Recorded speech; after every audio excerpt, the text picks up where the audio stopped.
ठीक है, एक दफ़ा फिर अस्सलाम वालेकुम।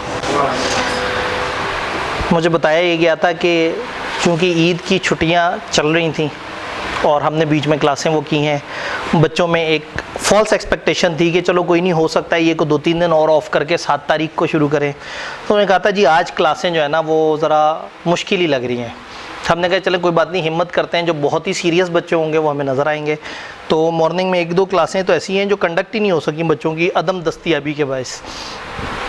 तो इस क्लास में भी ज़रा ये था कि ज़्यादातर वो लॉन्ग बैच के साथ कनेक्ट हुए थे ये, तो इसलिए चांस ये था कि जो PRC से आए हुए बच्चे हैं वो नॉर्मली थोड़े से वो होते हैं, ज़रा नॉन सीरियस होते हैं, तो वो ज़रा इजी हो के ईद के बाद आएंगे। लेकिन फिर भी हमने हिम्मत करके जो है वो क्लास रख ली। तो मैं सोच रहा था कि शायद 2 बच्चे भी अगर नज़र आ जाएं तो हम क्लास शुरू करेंगे, लेकिन हमारे पास 2 से तो काफ़ी ज़्यादा तादाद नज़र आ रही है। ये ऊपर नाम क्या लिखा हुआ है? इसका तो कुछ और नाम नहीं है। Cost and management accounting.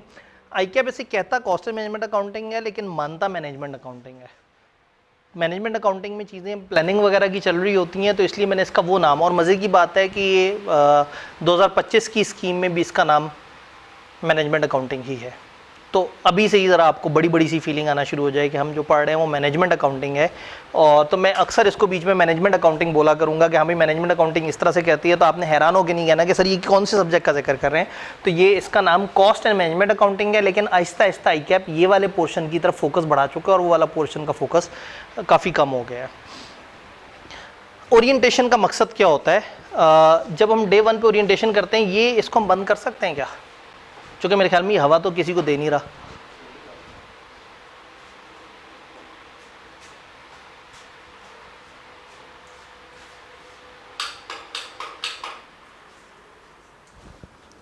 ठीक हो।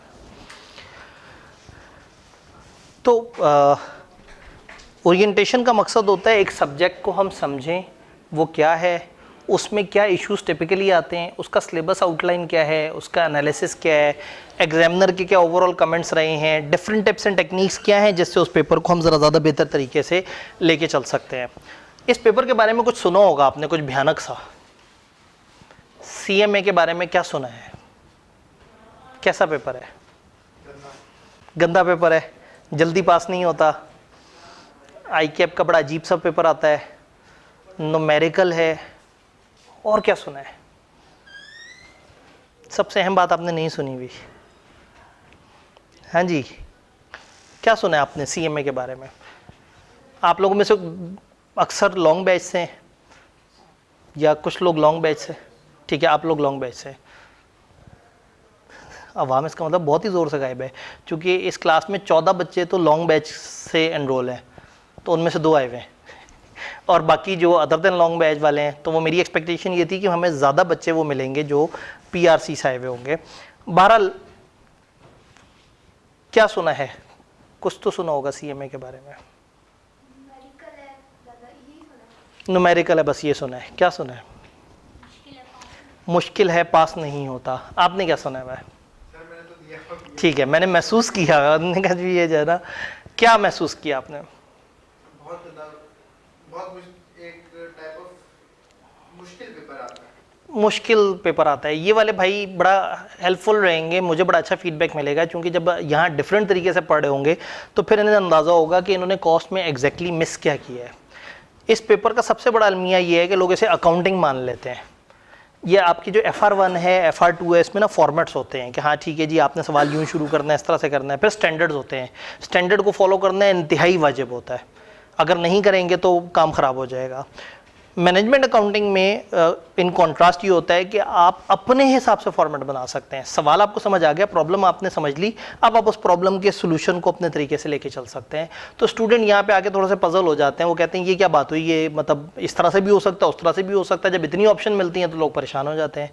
हम आदि हैं कि बस टीचर ने बता दिया भाई ये फॉर्मेट है, बस आपने इसी तरह से चलना है। तो होता ये है कि ये आज़ाद पेपर तो है, लेकिन इसमें by the end of every topic हम एक फॉर्मेट ज़रूर बना लिया करेंगे कि इस फॉर्मेट पे करेंगे तो 70 to 80% ऑफ द प्रॉब्लम्स हल हो जाएंगी। क्या सुना है जी? कुछ भी नहीं सुना, सुना ही नहीं। तो जब आप बाकी सब्जेक्ट्स पढ़ रहे थे लॉन्ग बैच के, तो बाकी टीचर्स ने कुछ सब्जेक्ट के बारे में बताया, कुछ डराया? नहीं, उन्होंने कहा बस जो है ना, जो पढ़ रहे हो वो पढ़ते रहो, जो मुसीबत जब आएगी तब की तब देखी जाएगी। जी, आपके भी इसी तरह के जज्बात हैं? हाँ, अभी वाला सब्जेक्ट इस टाइम पे ना एक गोल्डन अपॉर्चुनिटी आई है, क्योंकि नई स्कीम पुरानी स्कीम का एक अजीबोगरीब सा ऐसा एडजस्टमेंट बनी है कि जो इस जोन में ग्रुप ए पास कर लेगा उसको अगले वाले जोन के एक एक्स्ट्रा पेपर बच जाएगा, यानी कि एक जो डाटा का पेपर है जो कि अगले ग्रुप ए में है नई स्कीम में, वो एग्जाम्प्ट हो जाएगा अगर ग्रुप ए के चारों पेपर पास किए हुए हों। तो नॉर्मली हम 4 पेपर इकट्ठे उठाने को लोगों को सजेस्ट नहीं करते, लेकिन लॉन्ग बैच चूँकि ज़रा पीछे से चला आ रहा होता है और लोग तकरीबन 1-1.5 महीने पहले से सीरियस हो गए होते हैं और कुछ बेस बन गई होती है, तो हमने फिर क्या किया, 2-3 सब्जेक्ट पीछे शुरू कर दिए और एक सब्जेक्ट को होल्ड कर लिया कि जब आप लोगों की थोड़ी सी अंडरस्टैंडिंग बन जाए, बेस बन जाए, तो फिर चौथा सब्जेक्ट ऐड हो जाए। तो थोड़ा सा इसके बारे में बात करते हैं, सब्जेक्ट के बारे में। मेन इश्यूज़ CMA के साथ क्या है। CMA को जो लोग अटेम्प्ट कर रहे होते हैं वो वही वाली बात है कि एक अकाउंटिंग माइंड लेके चलते हैं। CMA में ज़्यादातर टीचर्स कौन होते हैं, वही जो R1 पढ़ा रहे होते हैं, R2 पढ़ा रहे होते हैं। उनका एक मिजाज बना हुआ होता है सवालों का। बच्चे आए, उन्होंने कहा लो जी भाई ये वाला सवाल कर लो, ये सवाल कर लो, ये सवाल कर लो। बच्चे जो FR1 की अप्रोच है उसी अप्रोच से CMA भी कर रहे होते हैं। बड़े कम लोगों को पता है, मैं अपनी अक्सर क्लासेस में शेयर करता हूँ कि मुझे ये सब्जेक्ट बहुत पसंद है, चूँकि ये लॉजिकल सब्जेक्ट है। मैं तकरीबन 2013 से मुख्तलिफ फॉर्म्स में ये वाला सब्जेक्ट पढ़ा रहा हूँ। पिछले कुछ 4-5 साल से ऑनलाइन भी इसे पढ़ा रहा हूँ। 2 साल पहले भी यहाँ पे एक फ़िज़िकल बैच दिया था, लेकिन यहाँ पे चूँकि फ़िज़िकली हमारे पास ऑलरेडी कॉस्ट में एक टीचर मौजूद हैं, तो फिर मैं अपनी एनर्जीज़ बचा के रखता था और मैं लॉ ऑडिट वगैरह पर ज़्यादा वो कर रहा होता था। इस सेशन में हमें चांस नहीं नज़र आया कि लॉन्ग बैच भी पीछे से आ रहा है और दूसरा मेरे पास भी कुछ टाइम की अपॉर्चुनिटी निकली, तो हम इस बैच को दोबारा कर रहे हैं। तो मैं थोड़ा ट्रेडिशनल से हट के इसको लेके चल रहा होता हूँ लॉजिकल तरीके से।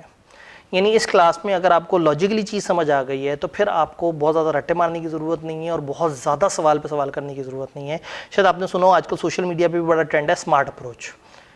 एक अप्रोच ये है कि आप 200-250 घंटे के लेक्चर्स लें, धड़ाधड़ सवाल करते रहें और फिर पेपर में जाके दुआ करें अल्लाह करें मिलते जुलते सवाल नजर आए, टक्कर मारेंगे, कुछ ना कुछ हो जाएगा। एक अप्रोच ये है कि आप तकरीबन कोई 100 आवर्स के करीब क्लास लें, चीज़ों को समझें और तकरीबन 50-60 आवर्स अपनी प्रैक्टिस करें और एक रीज़नेबल लेवल पर तैयारी कर लें। तो हमारी अप्रोच ये होगी कि आपको प्रॉब्लम सॉल्व करना आ जाए। फिर ऐसा ना हो कि आप कहें कि अल्लाह करे कि मेरा देखा हुआ सवाल आ जाए। आप पेपर में जाएं, जैसा भी सवाल आए आपको उसको डील करना है, क्योंकि ICAP सरप्राइज़ देता है। पेपर में जाते हैं, आपने 10 पास पेपर के सवाल किए होते हैं, पेपर में 11वें तरह की शक्ल का सवाल आया हुआ होता है। FR1 में ऐसा नहीं होता। आप अगर 10 सवाल कर लें तो 11वां भी 80% उस जैसा होता है। CMA में वो अचानक से कोई नई वैरायटी कर देते हैं। बस दफ़ा लेबर के ऊपर एक अजीब सा 8 नंबर का सवाल पूछ लिया, जिसका किसी को पता ही नहीं था, उसने उस तरह का सवाल देखा नहीं था, लेकिन जो लॉजिकली कर रहे थे उनके लिए मसला नहीं था। तो CMA में अगर मैं मेन इश्यूज़ की बात करूं, अंडरस्टैंडिंग द रिक्वायरमेंट। ICAP का एग्जामिनर हर पेपर हर दफ़ा चेक करने के बाद रोता रहता है कि भाई बच्चों तुम लोगों ने रिक्वायरमेंट तो समझी नहीं। अब बच्चों ने एक टॉपिक किया, वो उनको सवाल करना आता है ख़ास तरीके से। ICAP ने सवाल पूछा और सवाल में कहा मुझे ये वाली चीज़ चाहिए। बच्चे ने सवाल को उठा के कचरे में फेंका। उसने कहा मैंने क्लास में प्रैक्टिस की हुई है वो 2 सफ़े वाले सवाल की। उसने टकाटक 2 सफ़े का सवाल भर दिया। वो बहुत तड़पता है इस बात पे एग्जामिनर। वो कहता है भाई क्या कर रहे हो। टाइम मैनेजमेंट इस पेपर में टिपिकली स्टूडेंट बाहर निकल के कहते हैं तेरे कितने सवाल छूट गए, वो कहता है 2। तेरे कितने छूट गए, मेरे 3 सवाल छूट गए। 6 से 10 सवाल के दरमियान आ रहे होते हैं। कभी किसी पेपर में ज़्यादा हैवी बड़े सवाल हों तो 6 सवाल, छोटे छोटे सवाल हों तो 9 सवाल, दरमियाने हों तो 8 सवाल। तो होता ये है कि टिपिकली पेपर में लोग 70 से 80 तक अटेम्प्ट कर पाते हैं, उससे ज़्यादा नहीं कर पाते। पेपर लेंथी होता है? नहीं, पेपर डूएबल होता है, लेकिन पेपर में कैलकुलेशंस बहुत होती हैं, छोटी छोटी सी इतनी सारी कैलकुलेशंस होती हैं कि लोग बहुत मुश्किल में आ जाता है। मैथमेटिकल एंड एनालिटिकल स्किल्स, बचपन से मैथ से भागे हुए हैं लोग, और ऊपर से अगर कहीं कह दिया जाए कि यहाँ मैथ इस्तेमाल होगी तो बस वहीं पे बुखार हो जाता है। वो कहता है भाई मैथ हमें नहीं चाहिए, हमें कोई तरीका बता दो। फॉर एग्जांपल अगर मैं आपसे कहूँ कि जी एक चीज़ जो 20% महंगी हो गई है, तो बताओ 20% महंगी होने से पहले क्या कीमत होगी, जब 20% महंगी होने के बाद उसकी कीमत 1000 रुपये है। तो बताओ 20% महंगी होने से पहले उसकी क्या कीमत रही होगी। अब आप कहेंगे अच्छा सर 20% महंगी होने के बाद अगर 1000 है तो पीछे कुछ होगी जो 20% कम होगी, तो क्या मैं इसमें से 20% कम कर लूँगा? मैं कहूँगा नहीं, ऐसा भी नहीं करना। तो आप कहेंगे अच्छा ठीक है। फिर आपको टीचर एक टोटका कहेगा कि जब भी इस तरह का जुमला तुम यूँ सुनना ना, तो तुमने एक काम करना है, इसको 100 से मल्टीप्लाई कर देना और 120 से डिवाइड कर देना है।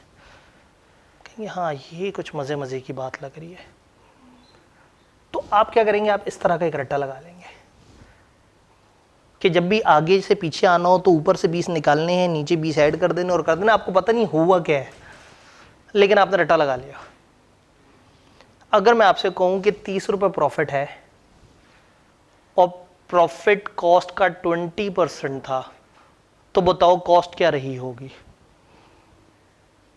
तो आप कहेंगे अच्छा ये तो कोई आपको बता देगा कि आप इसको एक काम करो, 20 से डिवाइड कर दो, 100 से मल्टीप्लाई कर दो। तो फिर आप रट्टा लगा लेंगे कि जब भी प्रॉफिट से कॉस्ट की तरफ जाना है तो हमने क्या करना है, ऊपर 100 रखना है और नीचे वो रखना है जो प्रॉफिट की परसेंटेज है। तो इस तरह के आप 15 टोटके लगा के बैठे हुए होंगे, लेकिन एक दफ़ा रुक के ये नहीं सोचेंगे हो क्या रहा है। लेकिन जिस दिन ये समझ आ गया क्या हो रहा है, तो आपको फिर पेपर में कभी वो सवाल परेशान नहीं करेगा। ये स्किल मिसिंग है, अकाउंटेंट्स में ये स्किल मिसिंग है। मैं एक बहुत बड़ा धोखा खा के सीए में आया था। मैं अपने बोर्ड में मैथ टॉप किया था, हाईएस्ट नंबर थे पूरे बोर्ड में, पता नहीं कितने हज़ार बच्चों में, और मैथ का जुनून था मेरा। मैंने पीएचडी प्रोफेसर बनना है मैथ का, और मैंने मतलब मैथ में पीएचडी करनी है और मैंने प्रोफेसर बनना है। पढ़ाने का शौक था और मैथ का शौक था। घर वालों को समझ लगी, उन्होंने कहा बच्चा पागल हो गया, पढ़ाने का शौक है, टीचर को क्या मिलता है पाकिस्तान के एनवायरनमेंट में। तो हमारी फैमिली में एक साहब ने सीए भी किया हुआ था, तो मेरे फादर को उनके दोस्तों ने, वो भी टीचर थे, मशवरा दिया कि काम करो इसे को सीए कर ले, सीए करके पढ़ा ले, वो भी तो मैथ ही होता है, तो इसको पढ़ाने का शौक भी इसका वो होगा और ये सीए कर लेगा। सीए करेगा तो खुद ही समझ आ जाएगी, फिर लाखों करोड़ों कमाएगा, क्यों जाएगा हल्की चीज़ की तरफ। तो मुझे लगा कि पीएचडी मैथ का एक अल्टरनेट है सीए, कि इसमें भी मैथ होता है उसमें भी मैथ होता है, इसमें ज़रा वो वाला मैथ होता है, अकाउंटिंग वाला मैथ होता है, और दूसरी तरफ सीए में आने के बाद आते साथ ही क्यूएम का पेपर मिल गया। मैंने कहा इसमें तो मैथ होती है। वो जब कैफ में एंटर हुए और पहली दफ़ा अकाउंटिंग के टीचर ने क्लास में कहा कि कैलकुलेटर देख रहे हैं, ये कैलकुलेटर आप सबने लेना है जिसमें 4 बटन हो, प्लस माइनस मल्टीप्लाई डिवाइड। कहते कोई साइन थीटा नहीं, कोई कॉस थीटा नहीं, कोई वो नहीं, लॉगरिथम्स नहीं, कुछ नहीं। तो उस दिन मुझे एहसास हुआ कि मैं शायद गलत वाली मैथ में आ गया हूँ। तो चूँकि मैथमेटिकल एप्टीट्यूड था तो चीज़ें समझ मज़ेदार तरीके से आती थी, और उसमें तो सीए में जब लोग आते हैं तो उनकी मैथ की स्किल मर जाती है, उनको अकाउंटेंट बना दिया जाता है। ये जी डेबिट क्यों हो रहा है, इसलिए हो रहा है कि ये होता ही डेबिट है। अब टीचर्स अगर आप डिबेट शुरू कर दें कि सर सेल्स हमेशा क्रेडिट क्यों होती है, वो कहेंगे इसलिए कि डेबिट नहीं हो सकती। आप कहेंगे कोई एक ऐसा कानून बता दें कि ये इस वजह से जब भी ये मसला हो तो चीज़ डेबिट होगी, जब भी ये मसला होगा तो चीज़ क्रेडिट होगी। वो क्या एक कानून है यूनिवर्सल, कोई ऐसा रूल? हर चीज़ का एक डेबिट और क्रेडिट है। क्या कानून है एग्जैक्टली किसी चीज़ को डेबिट कब करना है? ऐसा क्या हुआ होगा कि एक चीज़ डेबिट हो?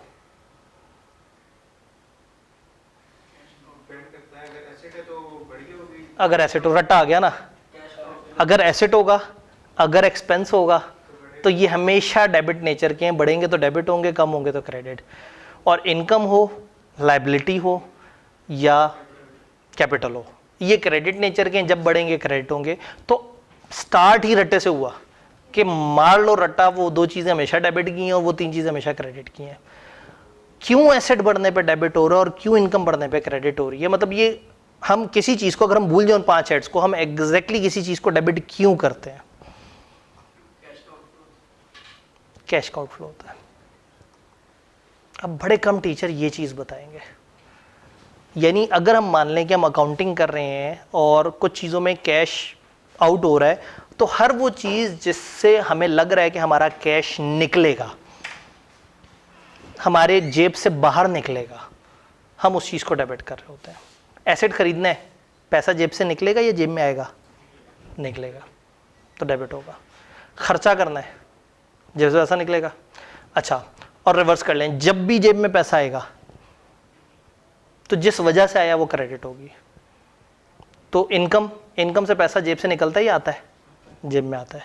लोन लेते हैं, आता है, कैपिटल लेता है बिजनेस अपने ओनर से, पैसा जेब में आता है, जब जेब में, अब ये लॉजिक जब जहन में होगी तो उसके बाद हर ट्रांजैक्शन इजी हो जाएगी। लेकिन टीचर को पता है कि बच्चे लॉजिक में फंस जाएंगे, तो वो पहले दिन रट्टा लगवा देगा कि बच्चों याद रखो एसेट और एक्सपेंस हमेशा डेबिट नेचर के होते हैं, इनकम इक्विटी और लाइबिलिटी हमेशा क्रेडिट होती है। ये जब बड़े क्रेडिट कर देना, ये जब बड़े डेबिट कर देना, और दरमियान में एक लाइन लगा देंगे बोर्ड के और कहेंगे आधी चीज़ें सज्जे पासे और आधी चीज़ें खब्बे पासे, क्योंकि अकाउंटिंग में मैथ वाली साइंस नहीं है। तो ये गलत नहीं कर रहा टीचर, टीचर को पता है कि बच्चा क्यों दिमाग का इस्तेमाल करे। बच्चे को पहले दिन कानून बता दो, कानून को याद कर लेगा, ज़िंदगी भर अप्लाई करता रहेगा। कॉस्ट में क्या होता है, कॉस्ट में लॉजिक आ जाती है। तो प्रॉब्लम ये है कि लोगों में वो मैथमेटिकल एनालिटिकल स्किल नहीं होती, वो उसको रिवायती अकाउंटिंग के तरीके से करते हैं और फंस जाते हैं। 8 नंबर का सवाल होता है और पेपर में बच्चा बताता है मेरे 45 मिनट लग गए। क्यों? क्योंकि उसमें एक मैथमेटिकल प्रॉब्लम था और उसने मैथ तो कभी सोची ही नहीं थी। उसने हमेशा क्या सोचा था, सवाल सॉल्व कैसे करना है। उसने 100 सवाल हाथ से गुजारे हुए थे और सोच रहा था ये 101वां सवाल उन जैसा होगा तो मैं इसको भी कुछ ना कुछ कर लूँगा। मैथमेटिकल एनालिटिकल स्किल नहीं होती। लॉन्ग कैलकुलेशन मेथड यूज होता है। लॉन्ग कैलकुलेशन मेथड किस तरह से यूज होते हैं? फॉर एग्जांपल मैं आपसे कहूं कि एक चीज 800 रुपए की है, हमने एक मटेरियल 800 का खरीदना था, लेकिन सप्लायर ने हमें कहा कि अगर तुम जल्दी पेमेंट कर दोगे तो तुम्हें 20% डिस्काउंट मिल जाएगा। तो बताओ वो चीज हमें कितने की मिलेगी? तरीका नंबर 1, आप कहेंगे अच्छा इस पर 20% डिस्काउंट हो जाएगा, कितना हो गया? 160। 180 में से 160 माइनस कर दें, जवाब क्या आया? हाँ जी, इसका जवाब क्या आया? सॉरी 180 कह रहा हूँ, 800 में से 160 गया 640। ये थी एक लॉन्ग कैलकुलेशन। लेकिन जैसे अभी हाजरीन में से एक जवाब आया कि 80% से क्यों नहीं मल्टीप्लाई कर ले। अगर एक चीज़ 20% कम हुई है तो कितनी रह गई होगी? 80%। तो अगर मैंने इस 800 को फर्स्ट हैंड ही 80% से मल्टीप्लाई कर लिया होता तो मेरे पास 640 जवाब आ जाता। पेपर में ऐसा कम से कम 70 जगह करना होता है। हर सवाल में कम से कम 10 से 11 कैलकुलेशंस होती है और हर कैलकुलेशन लॉन्ग से शॉर्ट हो सकती है अगर लॉजिक समझ आए। जिसको लॉजिक नहीं समझ आएगी वो कहेगा अच्छा पहले 20% निकालो ये, फिर इसमें से ये माइनस करो, ये जवाब बच गया, फिर एक दफ़ा कैलकुलेटर में दोबारा चेक कर रहा होगा कि ऐसे ही है या नहीं है। लेकिन जिसको लॉजिक होगी उसको होगा हाँ ठीक है, अगर 20% कम हो तो 80% रह गया ना, इससे मल्टीप्लाई करो, ये जवाब आ गया, खत्म कहानी। 70 दफ़ा जिसने इसके बजाय ये किया और हर दफ़ा 1 मिनट बचाया तो उसने 70 मिनट बचाए हैं, 1 घंटे से ऊपर टाइम बचा लिया। इसको टाइम मैनेजमेंट का इशू कभी भी नहीं आएगा। मैं कहता हूँ चले आधा मिनट बचा, आधा मिनट भी अगर 70 दफ़ा बचा तो 35 मिनट, आधे घंटे को आपने बचा लिया गैर महसूस तरीके से। कैसे? पीछे की स्किल अपनी बेहतर करके। तो ये चीज़ बड़ी ज़रूरी है। अब होता ये है कि लोग कॉस्ट के सवाल पे सवाल 6 महीने 2-2 घंटे धड़ाधड़ पढ़ते रहते हैं और एंड पे भी डरे हुए होते हैं कि अल्लाह करे आई कैप में देखा सवाल आ जाए। अनदेखा सवाल आया तो पता नहीं क्या होगा। क्यों? क्योंकि उसके पीछे क्या चल रहा है वो तो पता नहीं है। ये पता है कि 20 से मल्टीप्लाई करना है, 120 से डिवाइड करना है, क्यों करना है ये नहीं पता। तो जहां उन्होंने 20 के बजाय 25 कर दिया वहां फारिग, जहां उन्होंने कह दिया ये लॉस से पहले की फिगर है, ये लॉस के बाद की फिगर है, तो वो कंफ्यूज हो गए और गलत परसेंटेज अप्लाई कर दी। तो ये जो ये प्रॉब्लम है जिसमें आप लॉन्ग कैलकुलेशंस की तरफ जाते हैं, ये पेपर में बहुत ज़्यादा टाइम वेस्ट करता है एंड अल्टीमेटली लोग शॉर्टकट की तरफ चले जाते हैं। वो कहते हैं काम करेंगे, कम तैयार करेंगे और अच्छा तैयार कर लेंगे। तो कुछ सियाने बाबे आपको बताते हैं कि भाई पेपर में वेरिएंस का सवाल आना ही आना है, प्रोसेस का सवाल आना ही आना है, डिसीजन मेकिंग का सवाल आना है, फलाना आना है। 15 टॉपिक्स हैं, इन 15 टॉपिक में से एक काम कर लो, 6 अच्छे कर लो, इन 6 में से 5 तो आ ही जाते हैं। और वैसे भी जब पेपर में जाओगे तो 8 सवालों में से होते तो वैसे ही 5-6 हैं। तो एक काम करो, 5 चैप्टर अच्छे तैयार कर लो और पेपर में पहुंच जाओ। तो लोग क्या करते हैं, 15 चैप्टर्स में से 5 चैप्टर तैयार करके चले जाते हैं और दुआ करते हैं अल्लाह करे इस दफ़ा भी शनि जो है वो उसी तरह से ही मौजूद हो और ये सवाल आ जाए शॉर्टकट की तरफ। तो बेसिकली CMA के इश्यूज़ हैं कि रिक्वायरमेंट नहीं समझते, टाइम मैनेजमेंट का मसला, मैथ बीच में नहीं सोचते, लॉन्ग वर्किंग की तरफ जाते हैं और शॉर्टकट की तरफ जाते हैं। लेकिन ये तो मैंने बताया, बहुत सारे बच्चे जो है ना वो पेपर करने के बाद आके कहते हैं कि सर मेरा पेपर फेल हो गया, आप बताएं क्यों फेल हुआ। हम कहते हैं भाई तुमने किया क्या था पेपर में? वो कहता सर मैं तो परफेक्ट करके आया था, हर चीज़ बड़ी शीशा टैली थी। बच्चा अपने बारे में यही गुमान रखता है। किसको पता होगा बच्चे ने कैसा पेपर किया? एग्जामिनर को, चेकर को। हर दफ़ा एग्जामिनर पेपर चेक करने के बाद एक दुखी रिपोर्ट इशू करता है जिसको कहते हैं एग्जामिनर कमेंट्स, जिसमें वो उस अटेम्प्ट के ओवरऑल कमेंट्स बताता है और हर सवाल के कमेंट्स बताता है। कहते हैं ये सवाल 10% लोगों ने पास किया, ज़्यादातर परसेंट बच्चे इस इशू में लटके रहे, ज़्यादातर बच्चों का ये मसला है, ये मसला है, ये मसला आया। प्रॉब्लम ये है कि वो एग्जामिनर कमेंट कोई नहीं पढ़ता। तो मेरे से ना पूछें कि कॉस्ट के मसले क्या हैं, एग्जामिनर से पूछें। काम करते हैं पीछे की काफ़ी अटेम्प्ट्स के एग्जामिनर कमेंट्स को देखते हैं। पूरा पूरा पढ़ना मुश्किल होगा तो मैंने काम की चीज़ें हाईलाइट की हुई हैं। स्प्रिंग 2018 से हम आगे की तरफ सफ़र करेंगे। उसने कहा जी ओवरऑल परफॉर्मेंस गुड थी, 54% कैंडिडेट ने पास कर लिया। 54%, यानी जो पानी पीने भी गया था पेपर में वो भी पास हो गया। इतना तो 5वीं का रिजल्ट नहीं आता, 10वीं का, इंटर का रिजल्ट इतना अच्छा नहीं आता। 54% का मतलब भाई ओवरऑल 100% लोगों में से 70% अच्छी तैयारी के साथ होते हैं। उसमें से कोई यूँ समझे 60% लोग होंगे जिन्होंने थोड़ी सी रिवीजन भी बेहतर कर ली होगी। तो पेपर देने जो 60% सीरियस लोग गए उनमें से 54% पास हो गए। फिर आप कहते हैं मुश्किल सब्जेक्ट है, लेकिन इसी से अगली अटेम्प्ट में एकदम से रिजल्ट चेंज हो जाएगा। मूड स्विंग्स है, वही आई कैप, वही एग्जामिनर, उसी तरह के सवाल, कभी कोई रिजल्ट कभी कोई रिजल्ट। वो कहते हैं एरिया ऑफ कंसर्न क्या था? स्टूडेंट्स ने कैलकुलेशन बगैर किसी डिस्क्रिप्शन की थी, बस लिखे हुए थे नंबर्स, पता ही नहीं लग रहा था वो करना क्या चाह रहे हैं। दूसरा, many students use lengthy steps to perform simple calculation where shorter alternative methods were. वहाँ बहुत सारे बच्चे बोंगियाँ मार रहे थे, इतनी लंबी लंबी कैलकुलेशन दे रहे थे जो छोटे तरीके से हो सकती थी। अब ये मैं नहीं बता रहा, टीचर नहीं बता रहा, एग्जामिनर बता रहा है कि हुआ क्या बच्चों के साथ। ऑटम 2018 आता है, ओवरऑल परफॉर्मेंस जो है वो डिक्लाइन हुई और 38.8% पे आ गई, 54% से गिर के ठक करके 16% नीचे चला गया। परफॉर्मेंस सेटिस्फैक्ट्री थे। प्रॉब्लम क्या है? स्टूडेंट्स को लैक ऑफ प्रैक्टिस नजर आया और लेंथी मेथड्स वो यूज कर रहे थे, और उन्होंने एरर्स किए चूंकि कंसंट्रेशन को लैक कर रहे थे। अंडरस्टैंडिंग का इतना मसला नहीं था, लेकिन वो फोकस से काम नहीं कर रहे थे। ये एग्जामिनर रो रहा है सीएमए में हर दफ़ा के अटेम्प्ट के बाद। फिर क्या हुआ? उसने कहा जी 39% से 41% हो गया। एक सवाल में मसला आया तो खैर वो मतलब ये कोई ओवरऑल कमेंट नहीं है। ऑटम 2019 में उसने कहा जी लोअर हो गया, 41% से गिर के कहाँ गया? ये 54% से कहानी शुरू हुई थी, 54 से 38.8 हुआ था, फिर वहाँ से 41 पे गया था, अब 41 से 31 पे। गंदी परफॉर्मेंस थी क्वेश्चन 6-7 में, जहाँ सिलेक्टिव स्टडी थी और पुअर टाइम मैनेजमेंट थी। अब हम देख रहे हैं कि हर अटेम्प्ट में बच्चों के क्या इश्यूज वो बता रहा है। इसमें 2 इश्यूज क्या बताए? Selective study, poor time management. Overall performance अचानक से 31% छूट के कहाँ चली गई? 48%। Examinee tend to attempt answers without strategizing the approach and format. Students answer दे रहे थे लेकिन उन्हें फॉर्मेट, अप्रोच ही नहीं पता थी, पता ही नहीं था वो क्या कर रहे हैं। अनकॉल्ड लॉन्ग वर्किंग्स थी, लंबी लंबी वर्किंग कर रहे थे, वेस्टेज ऑफ टाइम किया। वो रो रो के कह रहा है भाई क्या कर रहे हो, टाइम वेस्ट कर रहे हो, लंबी कैलकुलेशंस कर रहे हो। हम उसे नहीं देख रहे, टीचर के पास जाके कह रहे हैं सर मैंने तो परफेक्ट किया था, पता नहीं मेरा क्यों रह गया। अब ग्रीन से सजेशन है, कुछ जगह वो जोश में आके ना तंग आके कहता है यार मेरे से मशवरा ले लो। It is suggested to utilise the reading time effectively. Reading time ध्यान से इस्तेमाल करें, आपको समझ आए हो क्या रहा है। And read the requirement and information given in the question carefully before answering the. सवाल को सही से पढ़ लिया करो जवाब देने से पहले। क्यों से ऐसा कहना पड़ा? बच्चों ने रट्टे मारे हुए सवालों के। इस जैसा सवाल आ गया तो ये वाली स्टेटमेंट बनाऊंगा, उस जैसा सवाल आ गया तो वो वाली। 25 सवाल किए मैं पास पेपर के प्रैक्टिस, अब पेपर में दुआ कर रहे हैं उस जैसा सवाल आ जाए। और जहां सवाल थोड़ा सा चेंज हुआ उन्हें समझ ही नहीं आई कि रिक्वायरमेंट चेंज है। उन्होंने कहा मुझे तो माय बेस्ट फ्रेंड आता है। तो अगर मॉर्निंग वॉक का मजमून भी मिलेगा तो मैं कहूँगा मैं मॉर्निंग वॉक पे जा रहा था तो मेरा बेस्ट फ्रेंड नजर आ गया, उसका नाम शकील है, उसके फादर का नाम ये है और उसके 4 बहन भाई हैं और फलाना फलाना, चूँकि मुझे माय बेस्ट फ्रेंड आता है।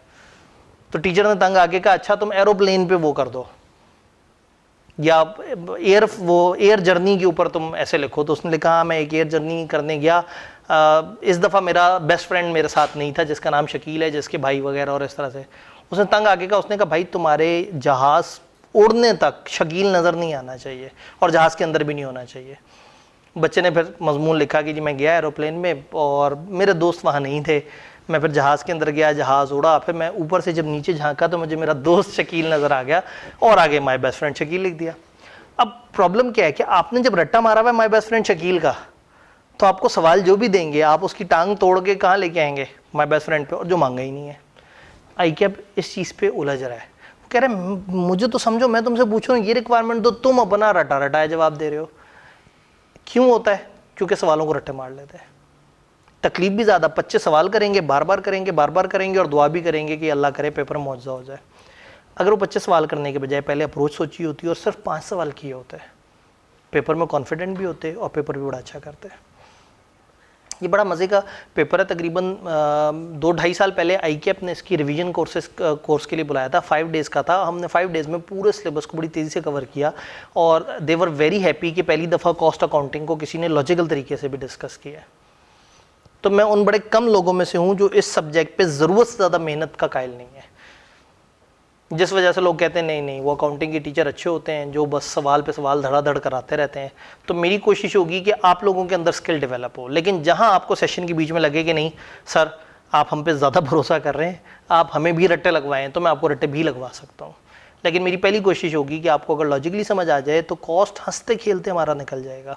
आप कभी भी 5-6 टॉपिक्स के बाद अपने किसी कुलीग के साथ बैठे हुए होंगे तो जिस टॉपिक में वो अटका होगा वो आपको बड़े अच्छे तरीके से आता होगा, जो सवाल उसे नहीं आता होगा वो आपको आता होगा, और वो तड़प के आपसे कहेगा कि तुमने 100 सवाल प्रैक्टिस किया, आप कहेंगे नहीं मैंने अकल इस्तेमाल करके समझ लिया है कि करना क्या होता है। तो अगर तो आप अकल इस्तेमाल करने की ख्वाहिश रखते हैं तो ये क्लास आपके लिए बड़ी आइडियल है। क्लास में आने से पहले थोड़ा बहुत आपने टीचर के बारे में भी पूछा होगा कि कौन सा टीचर है। तो मैं आई एम नोन फॉर कि मैं सब्जेक्ट को आसान करके वो करता हूँ। हम मेड इजी कॉन्सेप्ट, मेरी किताबों का नाम मेड इजी होता है। तो कोशिश ये होती है कि एक सब्जेक्ट को आसान करें और उसको सिस्टमेटिक वे में सुकून से। अब हम 1.25 घंटे की क्लास जो कि 1.25 से 1.5 तक जा सकती है, 5 to 6 डेज़ अ वीक के हिसाब से हम अपना सिलेबस इंशाल्लाह अच्छे टाइम पे ख़त्म कर लेंगे, वरना 2-2 घंटे 6-6 दिन संडेज़ बीच में ऐड करके भी कई दफ़ा सिलेबस ख़त्म नहीं होता। तो अगर आप लॉजिकल हैं तो आप बिल्कुल सही जगह हैं, और अगर आप लॉजिकल नहीं हैं तो मुझे टाइम पे बता देना ताकि मैं बीच में रट्टे वाले एलिमेंट्स भी ऐड कर दूं। अभी तक आप लॉजिकल हैं फ़िलहाल? चलें अभी ज़रा क्लास में ईद के बाद ज़रा और लोग भी आ जाएं तो फिर ज़रा थोड़ा सा ज़्यादा समझ आएगा कि क्या चल रहा है। फिर क्या हुआ? ओवरऑल परफॉर्मेंस डिक्लाइन हो गई 26%। भाई वाह, 48 से सीधा 26। इतनी बड़ी वेरिएशन कैसे हो सकती है? एक सब्जेक्ट या मुश्किल होता है या आसान होता है, ये नहीं होता कि कभी आसान कभी मुश्किल। कुछ बच्चे ये भी सियाने होते हैं, वो कहते हैं वो वाली अटेम्प्ट का हमेशा गंदा रिजल्ट आता है, वो वाली अटेम्प्ट का हमेशा अच्छा रिजल्ट आता है। ऑटम की अटेम्प्ट है 26% रिजल्ट, स्प्रिंग होती तो 48% आता। लेकिन ये भी ICAP ने चेंज करके दिखाया है, अक्सर जगह पे इसको भी ऊपर नीचे कर दिया है। खैर मसले क्या बताए उन्होंने कहा, selective study, poor time management, weak concepts. Examinee questions को प्रॉपर्ली नहीं पढ़ रहे, रिक्वायरमेंट्स को नहीं देख रहे, खुदा के लिए suggested to read the question and requirement. उन्हें लग रहा है कि बच्चे रिक्वायरमेंट नहीं पढ़ रहे, उन्हें ये नहीं पता कि बच्चा रट्टा मार के आया हुआ है। उसने सवाल की शक्ल देखी, वो प्रोसेस का सवाल आ गया, बस ठीक है, टा टा टा टा, ये फिगर इसमें डालनी है, ये इधर डालनी है, ये ऐसे करनी है, ये जवाब टैली। एग्जामिनर कह रहा है भाई मैंने इक्विवेलेंट यूनिट्स मांगे थे, तुम मुझे कॉस्ट पर यूनिट निकाल के दे रहे हो। मैंने ये चीज़ मांगी थी, तुमने पता नहीं कोई नई स्टेटमेंट बना दी, स्टेटमेंट पे आधा घंटा भी लगेगा और नंबर भी 0 मिलेंगे, चूँकि तो मांगी ही नहीं। तो इज्जत सहूलत इसी में है कि हम कम पढ़ें और सुथरा पढ़ें, रादर देन कि हम पहले 250 सवाल हाथ से करें और फिर पेपर में भी दुआ करें कि 48% वाली अटेम्प्ट हमें मिले, 26% वाली हमें ना मिले। क्वेश्चन वो करें ताकि आपका वेस्टेज ऑफ टाइम ना हो अननेसेसरी कंप्यूटेशंस में। 2021 आता है, वो कहते हैं जी इंप्रूव हो गया, 26 से दोबारा 48 पे चला गया। स्प्रिंग है ना। अब आपकी जो अटेम्प्ट नहीं होगी आपको वो अच्छी लग रही होगी, सिवाय क्वेश्चन 3 में ओवरऑल चीज़ें ठीक थी, जहां स्टूडेंट्स ने एक नोट इग्नोर कर दिया जो हमने सवाल में दिया था, खुदा के लिए एडवाइस के रीड केयरफुली करें सवाल अटेम्प्ट करने से पहले। ये अब एग्जामिनर कह रहा है, तो बेहतर एक दफ़ा एग्जामिनर को समझ लें कि वो उसको दुख क्या है, हम उसके दुख खत्म कर दें। ऑटम 21 में क्या हुआ, 48 से चला गया 33% पे। क्यों? Selective study, lack of attention toward detail and requirement of the question. ये जुमला हर अटेम्प्ट में उसने कहा है कि तुम लोग रिक्वायरमेंट्स नहीं पढ़ रहे। क्या पेपर में सारे अंधे हो जाते होंगे? तो एक ही वजह है कि वो सवाल की शक्ल देखते साथ ही उनको याद आ जाता है कि वो जो मैंने ऑटम 2015 का वो वाला सवाल का पार्ट बी किया था ना, ये उस जैसा सवाल है। उसका फॉर्मेट बनाएंगे, यहाँ से फिगर उठा के उसमें लिखेंगे और कहेंगे अल्हम्दुलिल्लाह मैं तो करके आ गया, बगैर ये देखे कि उसने वो मांगा ही नहीं, उसने एंड पे रिक्वायरमेंट ही कुछ और मांगी हुई है। रिपीटेडली ऑब्जर्व किया गया है कि information given in the question examinees नहीं वो कर रहे और उसको करेक्टली अप्लाई नहीं कर रहे। अगली अटेम्प्ट में ऐसा लग रहा होगा कि अचानक से टीवी उठा के सर में दे के मारेगा उसके कि भाई रिक्वायरमेंट पढ़ लो। कितने मजे की बात है। जब मैंने पूछा कि कॉस्ट के मसले क्या हैं, मैं एक बच्चा जिसने 10 दफ़ा भी कॉस्ट दिया होगा ना, या एक ऐसी क्लास जो कि 200 बच्चों की होगी और वो सब के सब कॉस्ट पढ़े होंगे, मैं उनसे पूछूंगा कॉस्ट का मसला क्या है, वो कभी नहीं बताएंगे कि हम रिक्वायरमेंट पेपर में ध्यान से नहीं पढ़ते।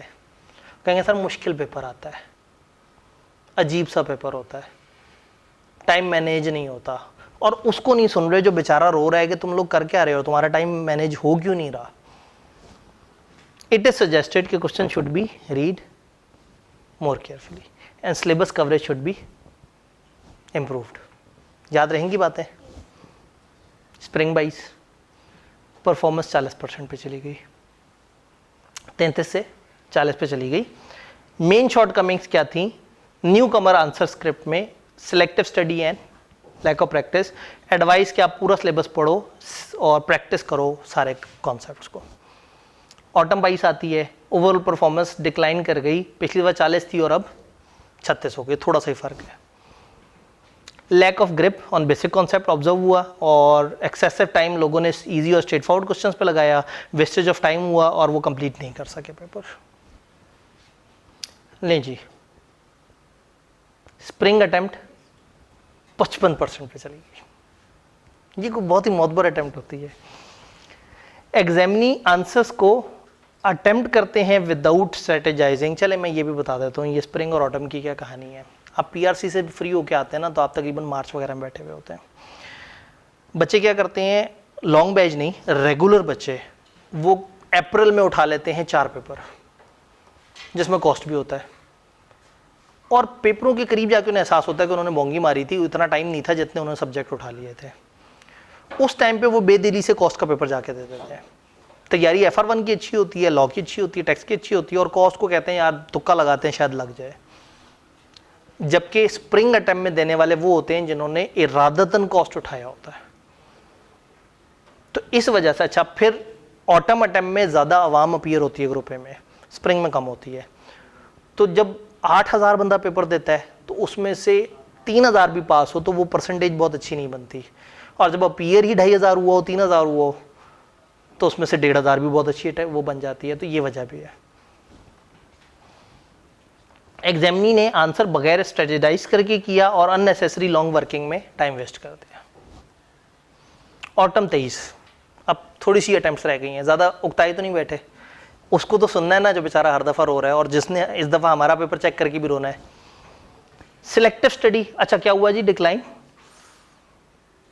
डिक्लाइन बाय 24%, 2 नहीं, शुक्र है, मतलब 24 पे नहीं चला गया, 24 से डिक्लाइन हो गया, तो वो इसमें से 24 माइनस कर दें। ये ड्रॉप क्यों हुआ है? Selective study, lack of attention to the requirement of question, की कॉन्सेप्ट पे ग्रिप नहीं थी। सजेस्टेड है कि खुदा के लिए सवाल ध्यान से पढ़ा करें। स्प्रिंग 24 आई, इंप्रूव हो गया 24%। अच्छा, इसका मतलब है 24 ही था, डिक्लाइन बाय नहीं था, डिक्लाइन 2 था। 24 से दोबारा कितना हो गया, स्प्रिंग आ गया ना।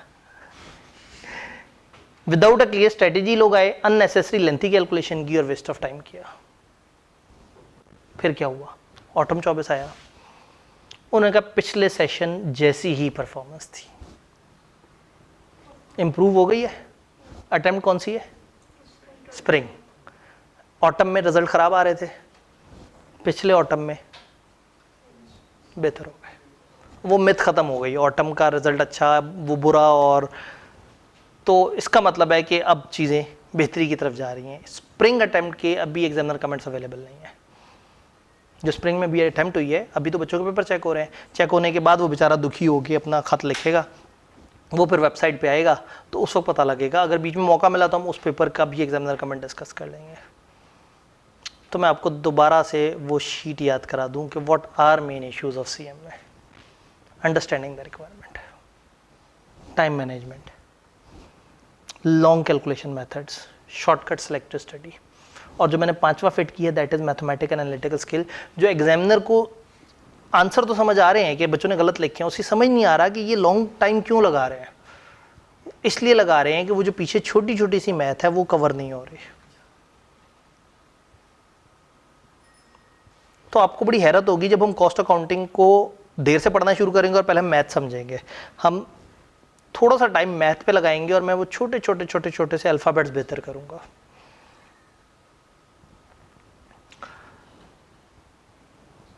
एक ऐसे जब लिखना होता है तो आप पूछते हैं टीचर से कि इसका फॉर्मेट क्या होगा, शुरू में क्या लिखना है, दरमियान में क्या लिखना है, एंड पे क्या लिखना है। अगर आपकी वोकेबलरी कमज़ोर हो, आपको वर्ड्स ही ना आते हो, आपके टेंस कमज़ोर हो, तो क्या आप ऐसे लिख सकेंगे? हालांकि ऐसे का फॉर्मेट आपको सारा आता है। क्यों? मतलब समझा ही नहीं पाएंगे। टीचर बताएगा लेटर लिखना है, वो कहेगा कि स्टार्ट करते हुए आपने प्यारी बातें करनी है, दरमियान में मुद्दा लिखना है, और एंड पे सलाम दुआ अच्छे तरीके से करके जाना है। फॉर्मेट तो समझ आ गया, लेकिन जो आप अंदर इंग्लिश लिख रहे हैं, आपकी इंग्लिश में वो कैब पूरी नहीं है, आपकी स्पेलिंग ठीक नहीं है, आपको टेंस का नहीं पता, तो लेटर तो फारिग हो जाएगा। हालांकि आपको लेटर का फॉर्मेट, कॉस्ट अकाउंटिंग में लोग फॉर्मेट तैयार कर लेते हैं, उन्हें फॉर्मेट सारा आता है, लेकिन अंदर की जो टेंस है वो आउट हो जाते हैं। मैं मैथ को कहता हूं कि मैथ अल्फाबेट्स है कॉस्ट की। यानी कि अगर मुझे एक ऐसे में 250 वर्ड्स लिखने हैं और मुझे वर्ड्स ही नहीं आते, तो वो 250 का जो भी मैं लिखूंगा वो कचरा होगा। तो अगर मैंने कॉस्ट अकाउंटिंग में 9 सवाल करने और हर सवाल में 10 कैलकुलेशंस करनी है, अगर मैंने 90 कैलकुलेशंस करनी है और मुझे कैलकुलेशंस नहीं आती लेकिन मुझे फॉर्मेट आता है, सवाल दिखना कैसा चाहिए वो आता है, किस लाइन पे क्या लिखना है वो आता है, लेकिन उसको करना कैसे वो नहीं आता, तो गेम ओवर हो जाएगी। तो जिसके टेंस अच्छे होंगे पहले, जिसकी वोकैब अच्छी होगी, उसके बाद जब टीचर उसे कहेगा कि आपने ये ऊपर लिखना है, ये नीचे लिखना है, ये एंड पे लिखना है, तो उसके लिए ईजी होगा। तो हम क्या करेंगे, हम कॉस्ट स्टार्ट करने से पहले मैथ पे थोड़ा सा टाइम लगाएंगे और अपने अल्फ़ाबेट्स बेहतर करेंगे कि जब भी पेपर में सवाल आए तो हम इतनी लंबी कैलकुलेशन ना करें, हम इतनी कैलकुलेशन करें।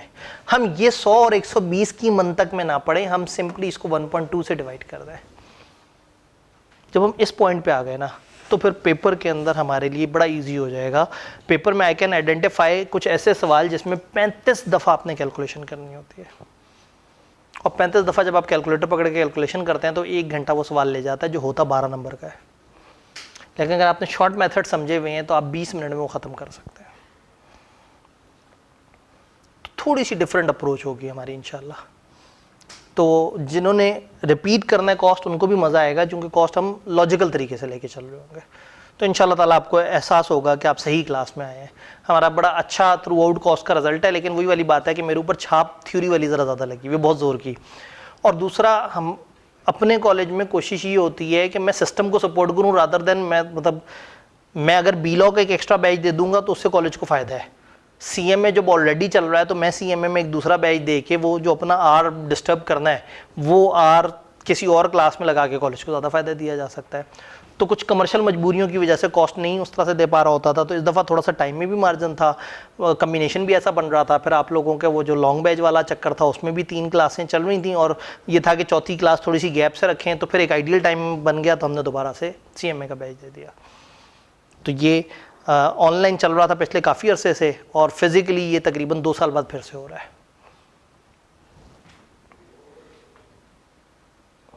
सिलेबस क्या है? सिलेबस के 3 एरियाज हैं। सबसे पहले बेसिक कॉस्ट है। प्रोडक्शन से रिलेटेड जो कॉस्ट होती है, फॉर एग्जांपल आपकी जो इन्वेंट्री के मसले हैं, overheads, labour, cost flow, job service costing, marginal, ये चंद चैप्टर्स हैं, चैप्टर्स के नंबर दिए हुए हैं लेकिन ये इररिलेवेंट है क्योंकि ये चेंज होते रहते हैं। ये कॉस्ट बेसिक कॉस्ट है, हम कहते हैं ये कॉस्ट एंड मैनेजमेंट अकाउंटिंग। तो जो पहला पोर्शन है वो मेनली कॉस्ट को डील कर रहा है और अगले पोर्शन जो हैं वो मैनेजमेंट अकाउंटिंग को डील कर रहे हैं। तो सेकंड जो ग्रेड है उसमें process costing, joint and by product, ये तकरीबन एक ही टॉपिक की दो शाखें हैं। इसी तरह से स्टैंडर्ड कॉस्टिंग, वेरिएंस एनालिसिस, ये एक ही टॉपिक है, यहाँ बेस बनती है और यहाँ उसकी एप्लीकेशन, और ये तो ये तकरीबन 3 टॉपिक्स हैं। आईकेएप कहते हैं हम 20 से 30 नंबर का पूछेंगे। फिर ये 4 टॉपिक्स हैं, आईकेएप कहते हैं हम 30 से 40 नंबर का पूछेंगे। ये हमारा सिलेबस इस तरह से है।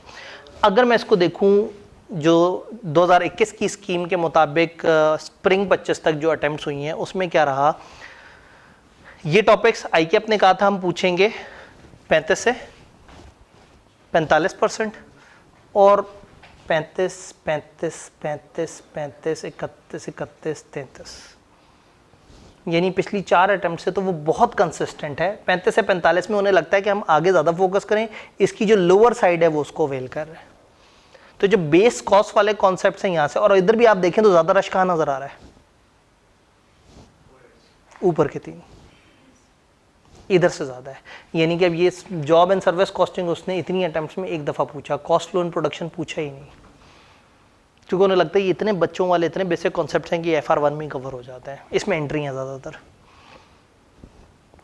फिर ये प्रोसेस कॉस्टिंग और जॉइंट एंड बाय प्रोडक्ट, ये प्रोसेस कॉस्टिंग जब एक से ज़्यादा प्रोडक्ट्स की होती है तो जॉइंट बाय प्रोडक्ट बन जाता है। एक अटेम्प्ट में इसका सवाल, फिर इसका सवाल, इसका सवाल, इसका सवाल, इसका सवाल, इसका सवाल, देख रहे हैं। इसका मतलब है कि अगर मैं दोनों को जोड़ के एक टॉपिक कहूँ तो हर दफ़ा यहाँ से सवाल आ रहा है। फिर स्टैंडर्ड कॉस्टिंग, वेरिएंस एनालिसिस, एक अटेम्प्ट छोड़िए और हर दफ़ा सवाल आया है। टारगेट कॉस्टिंग कभी कभी सवाल दे देते हैं, कभी नहीं देते, ये बहुत बच्चों वाला वो है। ये आपने QM में जो पढ़ा था वो वाला टॉपिक है, मतलब बिल्कुल एक छोटी सी चीज़ ऐड होगी कॉस्ट अकाउंटिंग की और ये टॉपिक कवर हो जाएगा। फिर इधर वाले में अगर आप देखें तो CVP पे कभी कभी थोड़ा से हल्का वो हुए हैं, अदरवाइज उन्होंने डिसीजन मेकिंग तो ऐसा है कि एक दफ़ा 35 नंबर की भी सवाल पूछ लिया। इसको थोड़ा सा डिफरेंट तरीके से अगर हम देखने की कोशिश करें,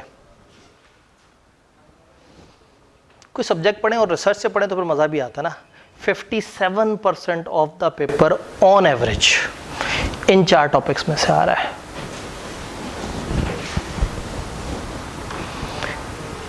क्या हमेशा ऐसा होता होगा? ज़रूरी तो नहीं। रीसेंट अटेम्प्ट में क्या टोटल बना होगा देखें ज़रा। 15, 8, 23, 23 और 17, 40, 40 और 16, 56, 56 विच इज़ नियर टू 57। अच्छा, इस दफ़ा एक में से सवाल नहीं आया तो अब ये परसेंटेज कम बन गई होगी। कितनी बनी? 18, 15, 33 और 14, 47। तो अब 57 नहीं 47, 50 के करीब हो गई। अच्छा, यहाँ पे भी नहीं आया। 15, 15, 30 और 35, 65। आप देखें कि उसने 3 से पूछा और 65 को पूछ लिया। यहाँ 16, 16, 32 और 10, 42 और 15। तो समहाउ वो 50-55 के दरमियान यहाँ से पूछ रहा है। 4 टॉपिक्स। फिर उसके बाद ये 5 इंपॉर्टेंट टॉपिक जहाँ से 28% और ये थोड़ा स्लाइटली लेस टेस्टेड कि जिसमें ये 3 टॉपिक से मिला के टोटल 4 सवाल आए हैं 7 अटेम्प्ट्स में। तो ये कैटेगरीज बना दी। इसका मतलब है ये टॉपिक्स जब आएंगे हम पागल हो जाएंगे, प्रैक्टिस भी अच्छी करेंगे, टाइम भी ज़्यादा लगाएंगे, समझेंगे भी बहुत अच्छे तरीके से, ये वालों को रीजनेबल टाइम देंगे। ये वाले टॉपिक्स पे हम थोड़ा सा ये है कि हाँ पे अंडरस्टैंडिंग कवर हो गई। हम उतना ऐसा नहीं है कि जी 6 दिन तक हम बस प्रैक्टिस ही करते जा रहे हैं। हम ज़्यादा तवज्जो देंगे उन टॉपिक्स को जहाँ पे ज़रा ज़्यादा उनका फोकस और जहाँ वो ज़्यादा तंग कर रहे हैं। क्या ये कहानी कुछ समझ आई? आगे चलते हैं।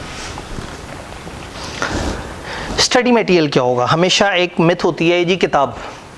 न्यूमेरिकल सब्जेक्ट्स में आपने देखा होगा कि किताब की इतनी इंपॉर्टेंस नहीं होती।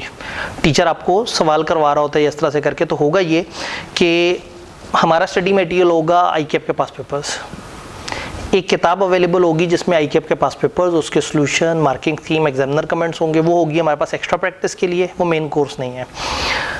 हम हर वीक जो पढ़ते जा रहे होंगे, यानी कि ये जहाँ जो स्लाइड्स चल रही होंगी वो आपके पास नहीं होंगी, लेकिन जो बोर्ड पे मैं सवाल कर रहा हूँगा वो आप साथ साथ नोट कर रहे होंगे।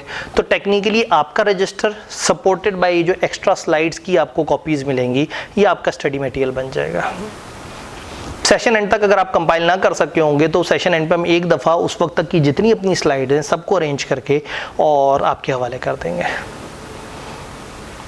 तो वो एक बुकलेट सी बन जाएगी। ऑल्दो यहाँ बुकलेट से ज़्यादा इंपॉर्टेंट है एक रजिस्टर। आपने एक मोटा सा रजिस्टर बुक शॉप पे जाके उनसे कहना मुझे तगड़ा सा मोटा सा एक रजिस्टर दे दें, इतना रजिस्टर हो कि आप पूरा सेशन उसमें निकाल लें और उस पर सिर्फ कॉस्ट अकाउंटिंग हो, उसमें फिर FR1 की शराकत बर्दाश्त नहीं, ठीक है। वो बिल्कुल बिला शरीक जो है वो हमारा सिर्फ और सिर्फ कॉस्ट अकाउंटिंग, मैनेजमेंट अकाउंटिंग इसके लिए इस्तेमाल होना चाहिए।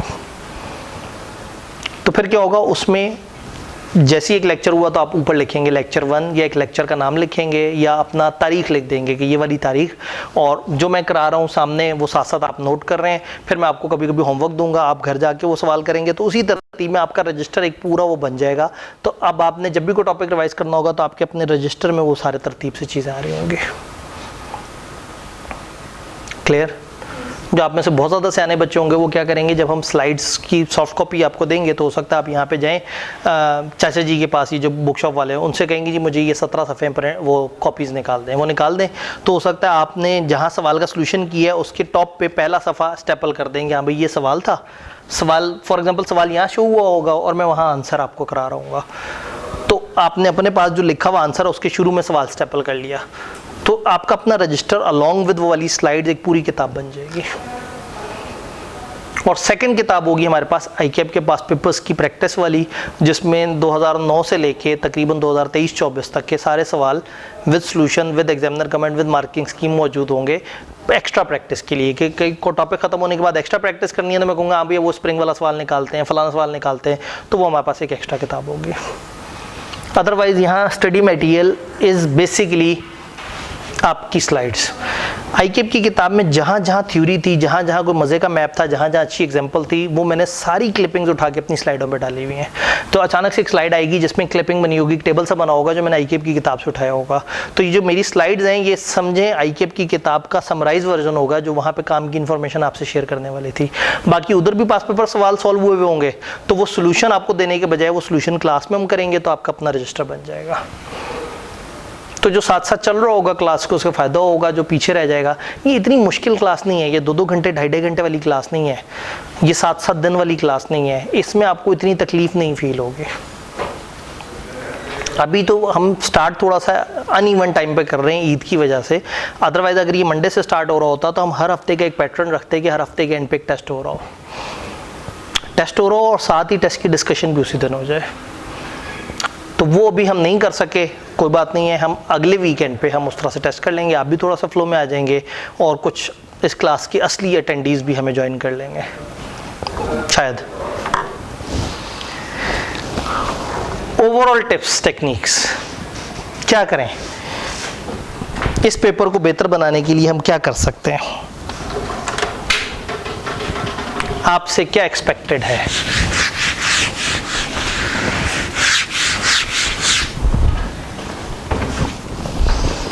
आपने सबसे पहले तो रेगुलर रहना है क्लासेस में।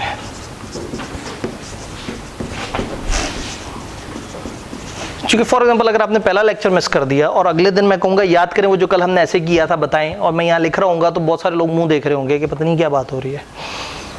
क्लासेस रेगुलर लें, बहुत मुश्किल नहीं है। ये ऐसे टाइम पे है जब आपके कम से कम क्लैश हैं, और इस टाइम पे वैसे भी अगर आप घर में मौजूद हो तो ये सबसे बेकार टाइम होता है, इसमें कुछ भी नहीं होता। सोशल मीडिया भी ठंडा चल रहा होता है, वो भी शाम में एक्टिव होता है, तो इस टाइम पे आप जो है ना बस थोड़ा सा बस गनूदगी के आलम में ही होता है। तो रेगुलर क्लास लें डेली की। अगर मैंने कोई होमवर्क दिया है तो वो लाजमी करें। बी लॉजिकल, रजिस्टर ज़रूर मेंटेन करें।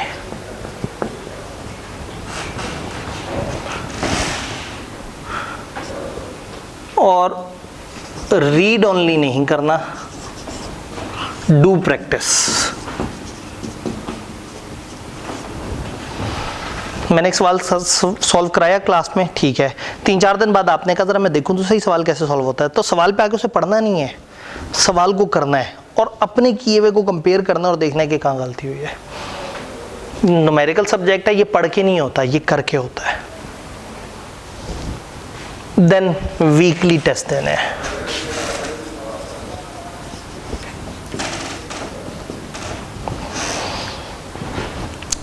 सिर्फ थोड़ा सा फ्लो से साथ साथ चलना है तो यकीन माने कि आपको बड़ा अजीब सा फील होगा, एलियन सा फील होगा। आपके इर्द गिर्द के बहुत सारे ऐसे स्टूडेंट हैं जो कह रहे होंगे यार कॉस तो हवा है, आप कहेंगे यार हमें नहीं समझ आ रहा, कहेंगे नहीं तुम पास पेपर देखोगे तो मसला आएगा, तो आप कहेंगे दिखाओ पास पेपर। जब आप पास पेपर देख के 70-80% बड़े आराम से उसे सॉल्व कर लेंगे तो फिर उस वक्त उसे एहसास होगा कि ये शायद लॉजिकली साउंड हो रहा है।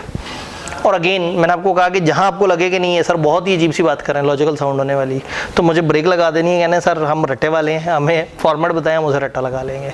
वो तो बहुत आसान काम है, पहले दिन एक फॉर्मेट बता दूं और उसके बाद आपसे 10 सवाल करता रहूं, 10 दिन भी गुजर जाएंगे, मुझे भी ज़्यादा मेहनत नहीं करनी पड़ेगी, एक फॉर्मेट होगा और आप भी ज़िंदगी आसान। लेकिन होगा ये कि पेपर में थोड़ा सा भी पैटर्न से हटके सवाल आ गया तो फिर वही होगा कि अचानक से परफॉर्मेंस डिक्लाइन फ्रॉम 48 to 26%। तो ये ओवरऑल छोटी छोटी सी टिप्स एंड टेक्निक्स हैं जो सब्जेक्ट से रिलेटेड है। आपकी favourite slide, thanks a lot for your patience. Gen Z को इतनी देर तक बिठा के रखना और उनको अपनी तरफ फोकस करवाए रखना, ये मेरे लिए एक बड़ा मुश्किल टास्क था, लेकिन इसमें मेरे से ज़्यादा आपका कमाल है कि आप लोगों ने बड़े हिम्मत हौसले से मुझे सुना, बर्दाश्त किया। तो कोई अगर आपका सवाल है, मीनवाइल अगर आप कोई ऐसा सवाल करना चाहें जो वो हो, मतलब आप नहीं चाहते कि सबके सामने वो मजाक उड़े, तो मेरा ईमेल भी आपके साथ मौजूद है, आतिफ आब्दी FCA है, ये ACA पुराना लिखा हुआ है, ये भी FCA है। तो Atif Abdi FCA, Atif Abdi नाम, और FCA जो है वो बुजुर्ग चार्टर्ड अकाउंटेंट को कहते हैं, जिसको कम से कम 10 साल से ऊपर हो गया है रजिस्टर हुए हुए ICAP के साथ। तो ईमेल है atifabdi@gmail.com। तो ये आपने जो है वो कोई भी सवाल अगर मुझे ईमेल पे पूछना है, सबके सामने पूछते हुए अजीब सा लग रहा है तो भी, और हर दिन हम जब अगले दिन इकट्ठे हों तो पिछले दिन जो भी प्रॉब्लम है वो पूछना है। हम जब सवाल कर रहे होंगे तो होगा ये कि वहाँ पे लिखा आ रहा होगा 40 × 83, तो मैं नहीं कर रहा हूँगा, हालांकि मैं करूँगा तो फास्ट होगा, मैं आपसे कहूँगा करें, फिर आप जब जवाब देंगे तो पता लगेगा इधर से कुछ और जवाब आया, उधर से कुछ और जवाब आया, फिर मैं कहूँगा खुदा का खौफ करें, तो फिर आप लोगों को आहिस्ता आहिस्ता कैलकुलेटर सीधा करना आएगा।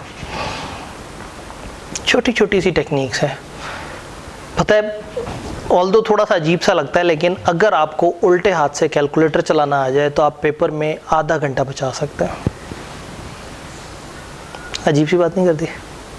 पेपर में हो पता क्या रहा होता है, ये आपका पेपर है, आप सवाल कर रहे हैं, सवाल करते करते आई कैलकुलेशन, आपने क्वेश्चन पेपर उठाया, कैलकुलेशन सोची, हाँ ठीक है, साइड पे रखा, फिर कैलकुलेटर उठाया, फिर याद आया कि कैलकुलेटर तो मैंने सीधा हाथ से चलाना है, फिर यहाँ से कलम साइड पे रखा, फिर उसे पकड़ा, फिर कैलकुलेशन की, फिर उसे वापस रखा, फिर बॉल पॉइंट उठाया और लिखा। और अगर कैलकुलेटर यहाँ पड़ा हुआ है, ये आपका कलम है, और आया 25 × 83 और आपने 25 × 83 की और जवाब यहाँ लिख दिया। ये अजीब सा लग रहा है, लेकिन पेपर में आप इसको जब 50वीं दफ़ा कर रहे होंगे ना ये वाली हरकत, तो फिर आपको एहसास होगा कि ये अगर मुझे कैलकुलेटर ही अगर इस हाथ से चलाना आ जाए तो मसला ही हल हो जाए। अभी बड़ी छोटी सी बात है, कोई ये नहीं बताएगा कि मेरा कॉस्ट का पेपर इस वजह से रह गया कि मैं कैलकुलेटर बदलता रह गया, ये महसूस भी नहीं होता, लेकिन ये पेपर का सफिशिएंट टाइम खा जाता है। तो छोटी छोटी सी टेक्निक्स हैं जिससे हम पेपर में अपना टाइम बचा सकते हैं। कोई सवाल हमारी अप्रोच से रिलेटेड, इस सब्जेक्ट से रिलेटेड, कि कोई और, मीनवाइल मैं ये जो है ना ये ACA तो सीधा करूँ ना, ये मैंने स्लाइड शायद पुरानी इस्तेमाल की थी, 2 साल पुरानी, एनेबल एडिटिंग, ठीक है जी। बुज़ुर्ग हुए हैं तो बुज़ुर्ग फील तो हो, नहीं तो क्लैश आ जाता है। ईमेल के अंदर जो है ना वो FCA एडिट भी नहीं करना दे रहा, कह रहा कुछ चक्कर ही कोई नहीं। गुड, वो कहता है जी आप बर्दाश्त करें, इसको आपने अज्यूम करना है FCA लिखा हुआ है, तो मैं कानूनी तौर पर ACA लिखूं तो वो गलत है। हाँ जी, वो कहेंगे ये बुजुर्ग चार्टर्ड अकाउंटेंट अपने आप को यंग साबित करने के चक्कर में इसी लेकर है। जब आप क्वालिफाई कर लेते हैं और आप उनको पैसे जमा करा देते हैं तो आप एसोसिएट मेंबर बन जाते हैं। फिर जब आप 10 साल तक पैसे जमा कराते रहें और अच्छे तरीके से उनके सारे कवानीन को फॉलो करते रहें, फिर आप FCA बन जाते हैं। FCA बनने से फ़र्क सिर्फ इतना पड़ता है कि आपकी फ़ीस और बढ़ जाती है सालाना, और बस वो होता है ज़रा एक भरम होता है कि FCA ओहो सीनियर बाबा चार्टर्ड अकाउंटेंट। हाँ जी, कोई सवाल, कोई कन्फ्यूजन, कोई परेशानी नहीं है। कुछ ईद ने भी हमें सपोर्ट किया, आवाम गायब हो गई और कहा जी अब हम ईद वाला वीकेंड पूरा गुजारने के बाद आएंगे। और मुझे दुख ये है कि जब वो आएंगे तब तक हम मैथ की बहुत सारी चीज़ें कर चुके होंगे। वो फिर ना मुँह उठा के हमें देखेंगे, फिर हम उन्हें कहेंगे भाई अब आप YouTube पे रखी हुई वीडियोस देखो। शुरू के 5-6 दिन हम जो है वो YouTube पे साथ साथ डाल रहे होते हैं अपने लेक्चर्स, क्योंकि इस वक्त वो पोर्टल्स वगैरह बन रहे होते हैं, चीज़ें कनेक्ट हो रही होती हैं, उस पर टाइम लग रहा होता है। कोई कन्फ्यूजन नहीं है, कोई सवाल नहीं है। सब्जेक्ट कैसा लग रहा है? मज़े का लग रहा है? अगले 2 दिन जब हम मैथ कर रहे होंगे तो फिर अल्लाह करे तब भी ये वो हो। मैथ करते करते मैं आपके सामने एक सवाल लेके आऊँगा, आप वो करेंगे, फिर मैं आपको बताऊँगा ये कॉस्ट अकाउंटिंग का सवाल था। हालांकि अभी हमने कॉस्ट अकाउंटिंग पढ़नी नहीं शुरू की होगी। फिर मैं एक और सवाल, तो हम 2-3 सवाल ऐसे करेंगे जो मैथ से हो जाते हैं और कॉस्ट अकाउंटिंग का नॉलेज तो बाद में आएगा। तो फिर हमें आइडिया होगा कि ये मैथ की स्किल कितनी इंपॉर्टेंट है। ये स्किल की अभी से आदत बना लें, जो कि ये CMA के बड़े भाई MFA में भी इस्तेमाल होगी, क्योंकि वो उसमें भी फाइनेंशियल एनालिसिस होता है। फिर आगे BFD में भी इस्तेमाल होती है। फिर जो स्ट्रेटेजिक केस स्टडी का पेपर नई स्कीम में आएगा उसमें भी इस्तेमाल होता है। तो ये मैथ वाली स्किल, ये IKEAP ने ना तरतीब बनाई हुई है, उसने सीरीज़ चलाई हुई है। फॉर एग्जांपल एक तरफ अकाउंटिंग चल रही होती है, intro to accounting, FR1, FR2, CFAP की रिपोर्टिंग।